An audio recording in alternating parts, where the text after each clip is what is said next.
Con Ettore Barbieri a commentare questo debutto importante e vincente di Breganze, 7-4 contro il Sandrigo. Come hai visto la partita, Ettore?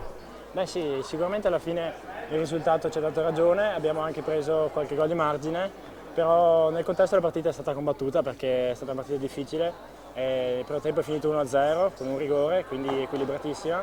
Loro sono anche riusciti a pareggiarli nel secondo e poi probabilmente grazie alla nostra intensità maggiore lì in attacco siamo riusciti insistendo a trovare questi gol che ci hanno dato poi la serenità verso la fine e poi col brivido finale del cambio portiere e comunque siamo riusciti a portare a casa il risultato e siamo contenti. Mi è piaciuta molto la vostra capacità di reagire dopo il momento negativo, cioè del pareggio di Sandrigo, e poi anche vorrei sottolineare la vostra abilità nel cercare le posizioni giuste per mettere a segno il gol sulla situazione di power play. Sandrigo aveva proposto, chiamiamolo un triangolo rovesciato, no?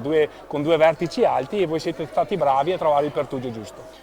Sì, sicuramente in settimana l'abbiamo allenato questa situazione di power play e abbiamo dedicato un paio di allenamenti a fare appunto il 4 contro 3 e sicuramente oggi ha dato i suoi frutti perché 2 4 contro 3 siamo riusciti a segnare in entrambi e quindi siamo contenti nonostante appunto Sandrigo avesse fatto una difesa particolare.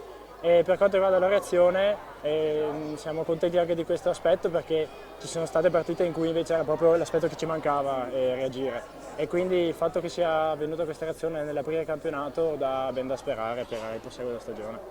Come hai visto il tuo compagno di una vita, no? Tommaso Volpe non ha partecipato all'Europeo, al contrario di te, Tommaso Battaglini e Giovanni Tagliapietra, c'era con te però ai mondiali dell'anno scorso.